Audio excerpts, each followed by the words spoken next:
In the future, we think MrBeast will sell his YouTube channel and you will be able to buy a part of it. Now, that might not make sense right now, but through this episode, we are going to define a new business model for creators, as well as 3 key terms that will explain how this can work. This episode is all about the future. Man, I can't see anything. I'm in the metaverse right now. Guys, anyone?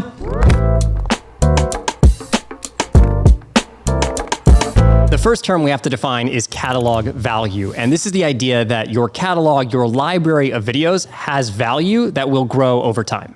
So let's look at an example. Casey Neistat, one of the biggest creators on YouTube, hasn't uploaded that much in the past year. He's uploaded 4 videos and each of them have done about 2 million views. So that's 8 million views on new episodes over the last year. But his channel has done 76 million views in the last 12 months. That means 68 million views came from his back catalog of videos. And he's earning revenue from YouTube with that library. And he will continue to do so over time. And I think as creators, what's interesting is that we always think about our next upload. Like we're working on this video, it's gonna come out, and then we have to work on the next one and the next one and the next one. But what you don't understand is you're actually generating catalog value. You're creating a compounding effect with your content. And that's something that I think is really well understood in the music industry, but not as much in video, right? In music, it's understood that you'll be making money off of streaming and all of your albums will continue to make money over time. I mean, Bruce Springsteen sold his catalog for $500 million to Sony. So in the Bruce Springsteen example, Sony bought that catalog and now owns 100% of those earnings. That's like just a one-to-one transaction right there. But what we think the future is fans and supporters being able to participate and own a share of those catalogs. And that brings us to term number 2, fractional ownership. So fractional ownership is something that exists in real estate. It exists in many places, but it's defined as a method in which several unrelated parties can share in the ownership of a high value asset. It says here, usually a jet, yacht, or a piece of real estate. The easiest way to understand this is through an example. Is we're all getting a jet. Right. Or a yacht, or a yacht, or both. Right. We're going to share. We're going to pool our money in and we're going to share a yacht. Thanks for watching this episode. This is the end of the channel. I'll see you in the open seas. So I think the easiest way to understand this is through an example. Like, how does this pertain to YouTube? Let's look at MrBeast's recreation of Squid Game. The way that video even came together was he posted a TikTok saying if this TikTok got a certain amount of likes, he would actually go ahead and make the video. And then throughout the process of making the video, he obviously brought us along and was really open about how much money he needed to raise to make that video, which was around $3 million. He raised some of that money through selling t-shirts, and he raised some of it through a brand partnership. But now let's talk about how this could work in the future of fractional ownership. Hypothetically, let's say he raised $2 million from selling those t-shirts and from the brand partnership, but he still needs to raise another $1 million, which is a third of his budget. He could potentially raise that $1 million by selling a percentage of the future AdSense earnings of the video.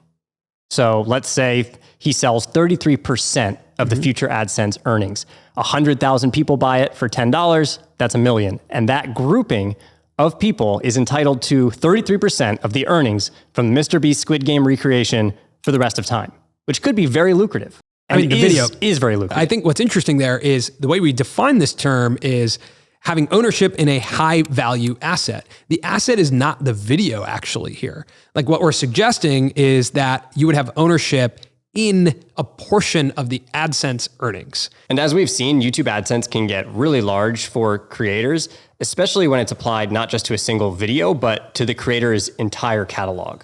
And that is actually this understanding and this bet that YouTube as a whole continues to grow, that this ecosystem continues to grow, the platform revenue continues to grow, and that it's incredibly beneficial to have the audience connected to that growth on the platform. So one of the reasons that a creator like MrBeast would want to do this is actually just to gauge interest and see if this is a video that people want to watch. Mm-hmm. Will they actually put money against watching this video? That's similar to what happens in crowdfunding or Kickstarter, where it's like, how many people want to see this video happen? Pledge some money for your support. Next, it actually does allow him to raise capital for the video. So there's a tangible use there.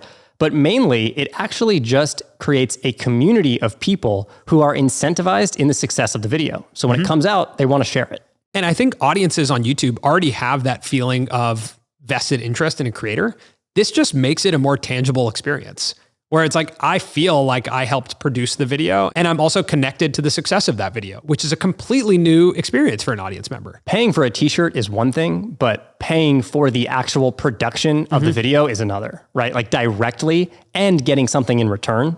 That's a totally different experience. There's a platform called Royal where Nas is actually releasing his new song exactly like this, where you can actually buy into the future royalties of that song ahead of time.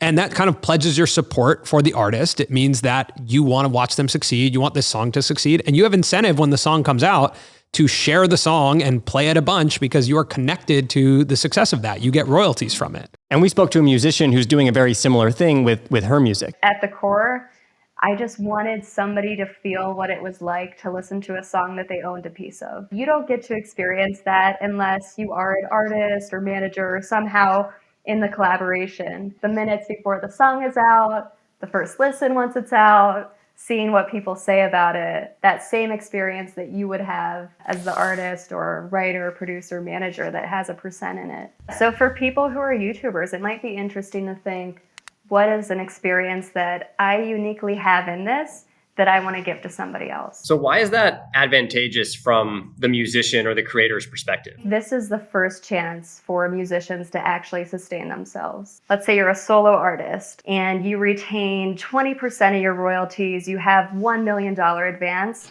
You would need 1.3 billion streams just to get a single dollar. And so you have models like that, but you also could look at doing something like NFTs and actually bringing your audience into that. So when it comes to like what's happening on Royal and even what we're seeing with like Nas and what he's doing, is it reasonable that if someone owns, 1.5% of the royalties, that on a $10,000 investment that they could make their money back? Or is it more about the support of the artist and the identity that you are an owner in that song? I think in that specific example, it's not a good investment strategy.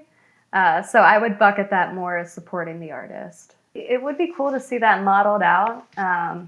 Like actually after this, I might sit with the record deal simulator and just see what that ends up looking like. And I'll screenshot that and send it over to you. And what Lyra found with the simulator, which she actually made, is that a buyer would need 170 million streams in order to make their money back. And that's not totally unreasonable for an artist as big as Nas. Cool. Amazing.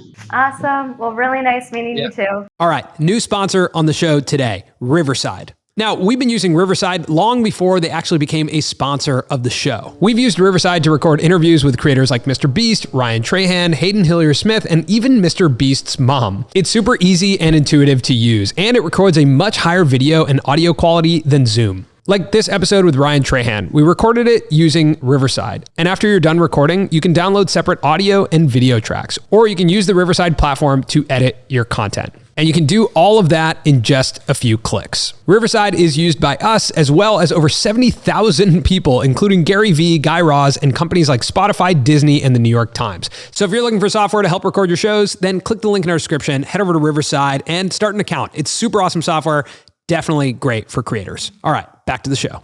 So why don't we talk about how this would work on our channel? When we went out to North Carolina to actually go interview Jimmy, there was a lot of cost involved in that, right? We had to pay for the flights, accommodations. We had to, just get ourselves out there, come back, have the time to edit the videos. Like there's upfront cost for creators in making content, even at a smaller scale. We're not making $3 million Squid Game videos yet, but there's cost involved in making these episodes. So what's interesting, there's a tweet recently at us that said, I would pay to watch you guys interview Jimmy again. And that's actually kind of where I started thinking about this concept. I wonder how many other people would do that too. I wonder if we actually could say, yeah, we're going to sell a piece of the AdSense earnings of our next interview with MrBeast. If you want to see it, you can buy ownership in it right now. If we raise enough money, we'll go out there, we'll interview him again. And if this video makes money, you're connected to the success of it. Specifically, the expenses were about $10,000 that we had to come up with in order to make that decision to go. Now, looking back, that's one of our most watched videos ever. And it's already earned $35,000 in AdSense revenue. So it's totally a reality that instead of putting that money up in the beginning, in the first place, we could have come to our community and said, is this a video that you want to watch? Do you want to have a piece of the earnings and own the success of this video over time? It helps us mitigate risk and make sure that we're making something that our community actually wants to watch. Yeah. And then again, if 10,000 people buy in, like they are incentivized to share that video, make sure it's seen by the most amount of people, and they want that video to succeed. That's a huge value to us. And outside of the monetary value, there is ownership value, and that is our third term. This is really the idea that there are two types of value to content. There's entertainment value, right? Everyone gets to watch the MrBeast Squid Game recreation, but then there's potentially ownership value where fewer people get to be owners. It gets to be part of their identity that they were invested early on in the production of this video. And I think this is just generally the future of the internet. We're seeing it in the world of crypto and NFTs where people care about owning something. Ownership matters. To truly understand this idea that ownership matters, it helps to look at a 1985 original Jordan sneaker. On StockX, that shoe right now goes for like $34,000. That's insane. Originally, it probably cost closer to $100. So it is increased in value like crazy, but it is still just as good at being shoes. If not, maybe worse. If not, maybe worse, because shoe technology has gotten way better. Like it is the same exact shoe, but the price has gone way up. And the reason that that's happening is because ownership matters. It's rare and people want to own it. They don't want to use it.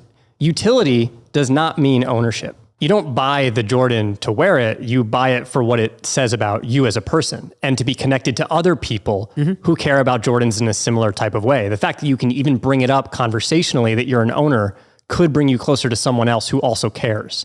And that's when you get into this really interesting space where when fans are supporting creators, they may not necessarily expect to use ownership in any sort of way to make money back to some crazy degree like it's a stock. Sure. It's more so about what it means to be an owner, to be connected at a deeper level to a creator. And I think we're kind of seeing that in some of the communities like a Patreon, right? Where it's like a bunch of fans come together to finance a creator. So there is like versions of that. Patreon is I pay, you give me exclusive content. I feel good because I'm supporting my favorite creator. So that's a clean transaction. The next version of it, what we're talking about, this world of fractional ownership, is going to just make that a two-way street where it's I'm supporting you as a creator, but as you grow, I grow too because I'm actually a part of this. That I think is just the way the internet's moving. Like this world of Web3, of crypto, of the blockchain, it's just opening up this element where audiences and creators can all share in the same thing. And that is huge because we right now are here because of our community, right? And so like to actually be able to reward the community, to have them feel invested in our success, that's the next chapter of all of this. And we spoke a lot about this on a video level, but clearly when you think about it from a channel perspective, owning a part of the overall catalog that has value, that's when it gets really interesting because you're invested in the entire trajectory of the creator. And creators can loop in perks like you see on a Patreon. You could be added to a Discord. You could have voting power on what types of videos the creator makes. Let's just say MrBeast, when he's watching paint dry, offers fractional ownership in his channel. There's going to be some people who are like, I know he's going to make it. I know he's going to be big. So I would like to buy into his channel right now for a future portion of his AdSense earnings. That would have been one of the greatest moves in internet history, right? Or Casey Neistat, before he started daily vlogging, that catalog still is doing 76 million views a year without him uploading. So that's like a smart move if you're watching Casey before he starts. So are there any channels right now that you would want to have ownership in? So I would say the one specifically that right now I'd invest in is someone that we covered in our newsletter, The Published Press, Becca. Subscribe. Becca Means. So she came from TikTok over to YouTube, and on her YouTube channel, she just announced that she's moving to LA and is exploring like this career in music and has these cool opportunities. And I found her originally on TikTok. She has this cool mix of like personality, comedy, and super talented singer. Oh yeah. I feel like I'm in on the ground level and I would invest in that channel right now. There could be this world where YouTube channels just have this option where you go to the YouTube channel and it says, buy ownership in this channel, or pledge ownership in this channel. And the channel could be at 1,000 subscribers. And someone could actually say, yeah, I believe that this person's going to take off. I'd like to support them right now. And so much of the reason why we made this prediction is because it's already happening in music, in Web3. There's precedent for it. Yeah. It's happening, and it's happening fast. If you go to a website called fractional.art, you can see it happening in the world of NFTs. Like we mentioned, if you go to Royal, you'll see it happening in the world of music. And we believe that because of that, it's coming for the world of YouTube and online video very quickly. So hopefully by this point of the episode, you understand the new model of fractional ownership and why it makes sense, but let's just recap. First, catalog value. This is the idea that your library of content as a catalog has value over time. Number 2, fractional ownership. This means that audiences will actually get to participate in the creator's success by buying a fraction of ownership in either a video or a channel. And lastly, the reason this will work is because people want to feel a part of something and have ownership. Ownership matters. Especially on the internet. You know? Big time. Big time. Slap the bass big time. All right, make sure to subscribe to the channel so we can pass the NHL in subscribers. Thanks for watching, and we'll see you next week. I have this thorn in my side. Maybe it's just the NHL. I can't tell.